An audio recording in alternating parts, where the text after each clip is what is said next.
Hello, good morning, good afternoon, good night, wherever you are. Welcome. I'm Kat. This is Yoga with Come Follow Me. Today we are doing chapter 13 and 14 in Alma. Tomorrow will be 15 and 16. Come to a nice seated position and let's start by coming to our breath. Just take some good breaths for a minute. Start to regulate your breath. Maybe close your eyes, relax your face. Just take a moment to mentally prepare your body to relax.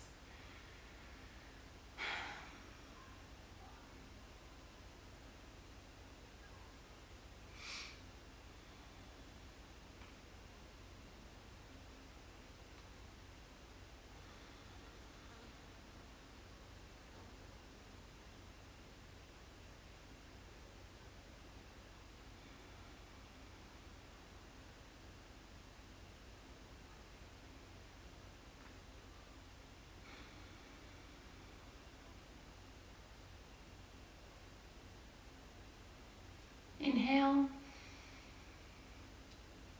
exhale,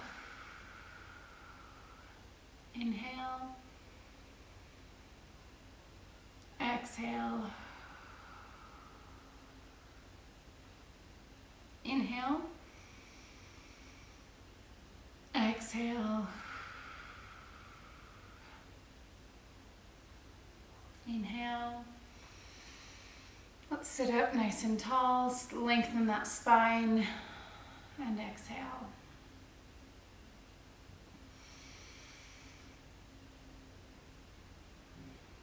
So a couple things real quick. I learned something new from the time that I recorded my last video last week on Tuesday until now.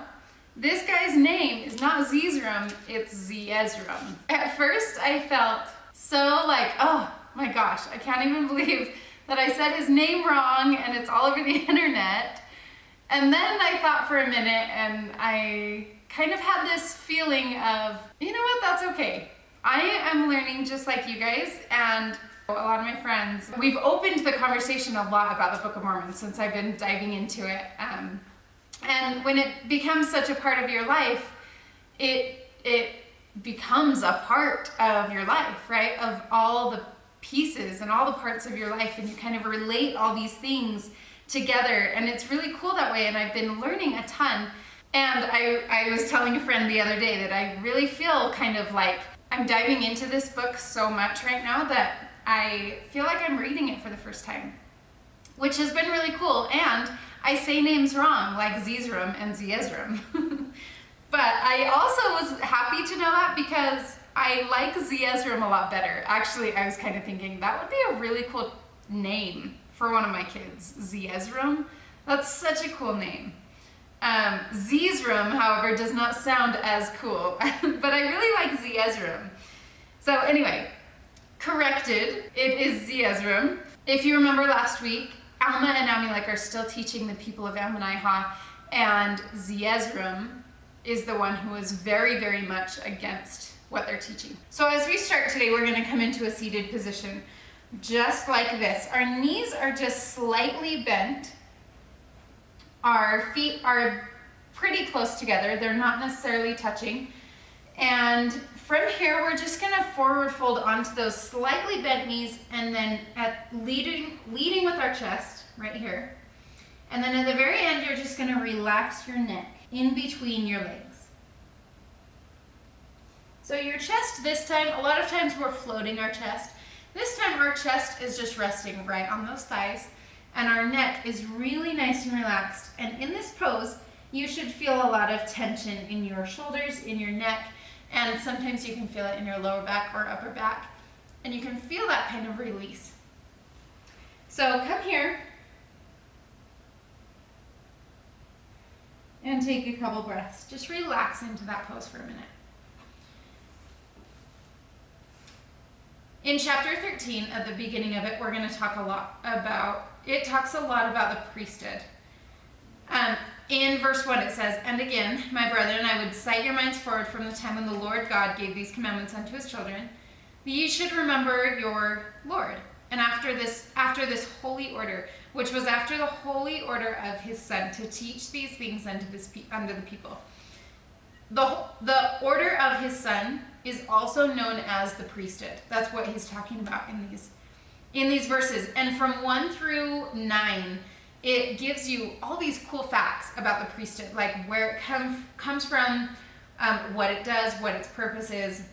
So in verse 3, it says, "We are called and prepared from the foundation of the world according to the foreknowledge of God, on account to their exceeding faith and good works."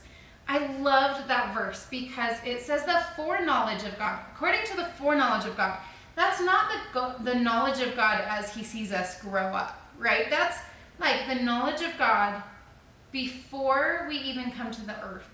We are called and prepared from the foundation of the world, from the very beginning, according to the foreknowledge of God, way before, on account of our exceeding faith and good works. We are left to choose good or evil. If we choose good, then we are called with this holy calling of priesthood that we are prepared with and that we were prepared for here on earth with great faith. Such a cool scripture. I've never heard the priesthood talked about like that, where we are prepared from the very beginning. God knew from the very beginning, and it's our choice to choose in or not, which ties into which gives us all the free agency, and it is our own choice whether or not we want to go there. And if we decide to choose in, we are prepared for this calling and with great faith. So cool. And then in verse 6, it says, we are called and ordained into the high priesthood of the holy order of God, to teach his commandments unto the children of men, that they might also enter into his rest. And he says that word rest at least 3 or 4 times in this chapter. I just looked up some talks on entering into his rest, and I found this one from Elder W. Craig Zwick, from the Ensign in 2012. But it says, from this we understand that in this life the rest of the Lord comes as we increase our knowledge of and faith in the reality of Jesus Christ, even to the assurance that he lives and he loves us. The rest of the Lord in eternity is entering into the presence of the Lord.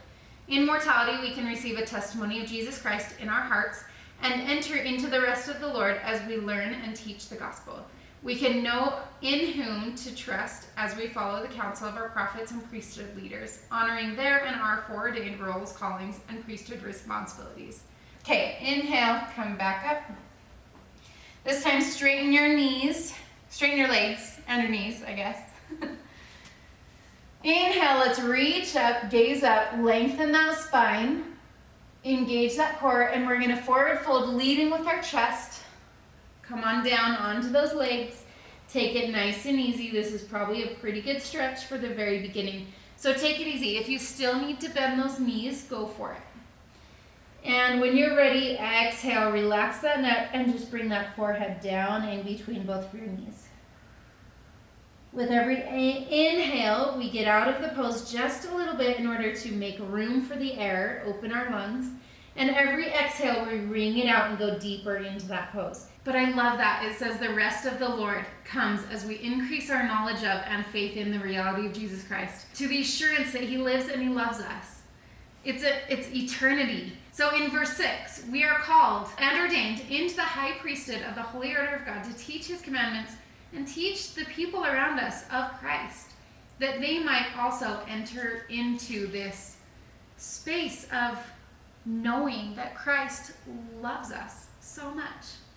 And that just brought such a new light into the priesthood for me, because I've always known what it is. I've always understood it and appreciated it a ton. I really understood it to a deeper level of he just wants to bring us unto Christ through the priesthood, which is so cool.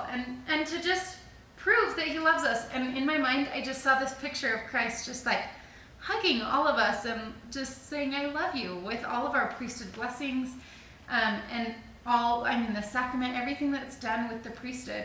It's Christ just wrapping his arms around us and assuring us that he loves us. And then Alma talks about Melchizedek, who was a king over the land of Salem. And this was way back previously, because Alma is talking about this and teaching the people of Ammonihah about Melchizedek. And he is from the Bible. He's in Genesis. So Genesis talks a lot more about him. Okay, from here, inhale, come back up, lengthen that spine, bend your knees. We're going to keep our right foot in the front and bring our left foot back. So shift your weight over onto that right foot. Bring the left foot back, and the top of our feet are going to come down onto the ground or onto the mat. Now slide that back foot back as much as feels comfortable. We're just going to open those hips a little bit, and when you're ready, just bring both of your hands onto this thigh. We don't want it on the knee joint, just right onto that thigh. So you can stay here, inhale, gaze out. Take a couple breaths, keep that breath nice and even. You can also bring your arms up for a little bit more of a challenge. And breathe here. And then he talks about the coming of Christ, and he keeps talking about the love of God. In 29, the love of God is always in your heart, that you may be lifted up and enter into his rest. And then he talks a little bit about Christ's coming and how excited he is in verse 25. He just talks about how much he'll rejoice when Christ and God comes. So now in chapter 14, this is kind of a sad chapter. I read it and just had to sit there for a minute after reading it. It's kind of sad. So Alma and Amulek keep teaching, right? They keep speaking unto the people, and many believed on his words, and they repented, and they searched the scriptures. That's in verse 1. But the more part of them, verse 2, were desirous that they might destroy Alma and Amulek. They were angry, and because of the plainness of his words unto Zeezrom. See, I said it right. and so they built up so much anger against these people. Okay, from here, straighten that front leg, and we're just going to bring that right leg back by our left. Come down into child's pose. Bring those hips down onto your heels. Lengthen those arms out in front of you. Lengthen that spine. Breathe here. Relax your forehead. We do this to neutralize the spine.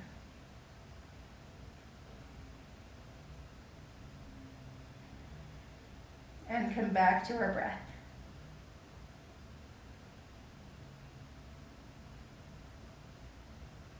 When you're ready, shift your weight up onto all fours. This time our left foot is going to come up in between both of our hands. Our right leg is going to stay back. You can stay here with your hands on the ground. You can come up and place them on your thigh, or for a little bit of a deeper pose, you can bring them up and gaze up. So these people of Ammonihah who do not believe are spitting on them, casting stones to them. They're basically just beating them up. And then in verse 8, they bring their wives and children together, whoever believed in these words of God. They caused that they should be cast into the fire, and brought forth their records and put them in the fire as well.